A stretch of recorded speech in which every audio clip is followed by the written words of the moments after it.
નમસ્કાર મિત્રો, સ્વાગત છે તમારું આજના એક નવા વિડીયોમાં। સરકારી કર્મચારીઓ માટે બહુ સારા સમાચાર આવી રહ્યા છે। 8મા પગાર પંચની અંદર લઘુત્તમ બેઝિક પગાર 60,000 સુધી કરવાનો પ્રસ્તાવ રાખવામાં આવી ચૂક્યો છે। હવે તમારો પગાર કેટલો રહેવાનો છે, શું આ પ્રસ્તાવ સ્વીકારવામાં આવશે કે નહીં, એની સંપૂર્ણ ચર્ચા આજના આ વિડીયોમાં આપણે કરવાના છીએ। સાથે સાથે સરકારી કર્મચારીઓને અમુક નવા લાભ ઉમેરવાનો પણ પ્રસ્તાવ જે છે તે આવી રહ્યો છે। તો વિડીયોમાં લાસ્ટ સુધી જરૂરથી બન્યા રહો, જેથી તમને આની ઇન્ફોર્મેશન મળી રહે અને 8મું પગાર પંચ ક્યારથી લાગુ થવાની છે એની પણ સંપૂર્ણ ચર્ચા આજના આ વિડીયોમાં આપણે કરવાના છે। તો વિડીયોમાં લાસ્ટ સુધી જરૂરથી બન્યા રહો, જેથી તમને આની એક્ઝેક્ટ ઇન્ફોર્મેશન જે છે તે મળી રહે। તો શરૂ કરીએ આજનો આ વિડીયો। નેશનલ કાઉન્સિલની સ્ટાફ સાઇટ સરકારે સુપ્રત કર્યું મેમોરેન્ડમ। 8મા પગાર પંચમાં લઘુત્તમ બેઝિક પગાર જે છે તે 60,000 રાખવાનો પ્રસ્તાવ જે છે તે મૂકી દેવામાં આવ્યો છે। કર્મચારીઓ માટે ખૂબ જ ખુશીના સમાચાર જે છે તે આવી રહ્યા છે। પરિવારની અંદર મોટા લાભો મળવાના છે। યુનિટ પ્રમાણે ભથ્થામાં પણ વધારો થઈ રહ્યો છે। લઘુત્તમ પગાર 60,000 કેવી રીતે રહેશે એની પણ સંપૂર્ણ ચર્ચા આજના આ વિડીયોમાં આપણે કરવાના છીએ। તો સૌથી પહેલા તમે એ જોઈ શકો છો કે નેશનલ કાઉન્સિલની સ્ટાફ સાઇડે સરકારને સુપ્રત કરેલું મેમોરેન્ડમ જે છે તે આવી ગયું છે, જેમાં 8મા પગાર પંચમાં લઘુત્તમ બેઝિક પગાર ₹69,000 રાખવાનો પ્રસ્તાવ જે છે તે રાખી દેવામાં આવ્યો છે। તો 60,000 પ્લસ 9,000 એટલે કે 69,000 જે છે તે રાખવાનો પ્રયાસ છે।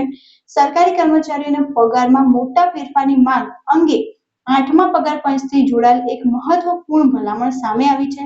નેશનલ કાઉન્સિલ જોઈન્ટ કન્સલ્ટેટિવ મશીનરીની સ્ટાફ સાઇટે 14 એપ્રિલ 2026ના રોજ સરકારને સોંપેલા મેમોરેન્ડમમાં લઘુત્તમ બેઝિક પગાર ₹69,000 રાખવાનો પ્રસ્તાવ રજૂ કરવામાં આવ્યો છે।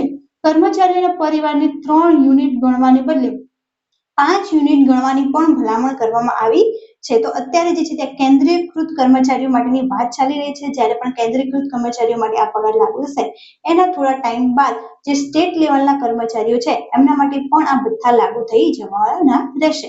આ માંગ ફક્ત ફિટમેન્ટ ફેક્ટર વધારવા સુધી મર્યાદિત નથી, પણ કર્મચારીનો પગાર નક્કી કરવાનું વર્તમાન માળખામાં મોટા અને સંરચનાત્મક ફેરફાર તરફ પણ ઇશારો કરી રહ્યા છે। આ અંદર માત્ર જે છે તે મર્યાદિત ફિટમેન્ટ ફેક્ટર સુધી નથી, પરંતુ અમુક બીજા લાભો પણ એડ કરવાની અંદર વાત કરવામાં આવી છે।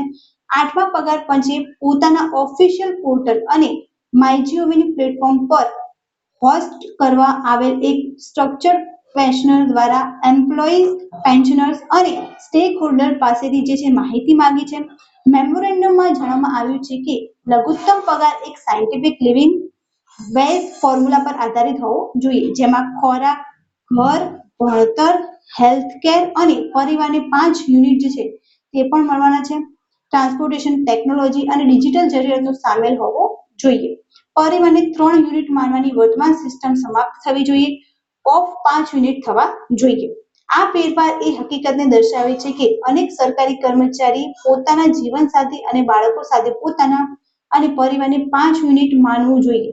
કર્મચારીને 1 યુનિટ, પતિ પત્ની 1 યુનિટ, પહેલું બાળક 0.8 યુનિટ, બીજું બાળક 0.8 યુનિટ, માતા 0.8 યુનિટ અને પિતા 0.8 યુનિટ, જેનો કુલ સરવાળો 5.2 યુનિટ એટલે કે રાઉન્ડ માતા પિતા પણ ધ્યાન રાખે છે।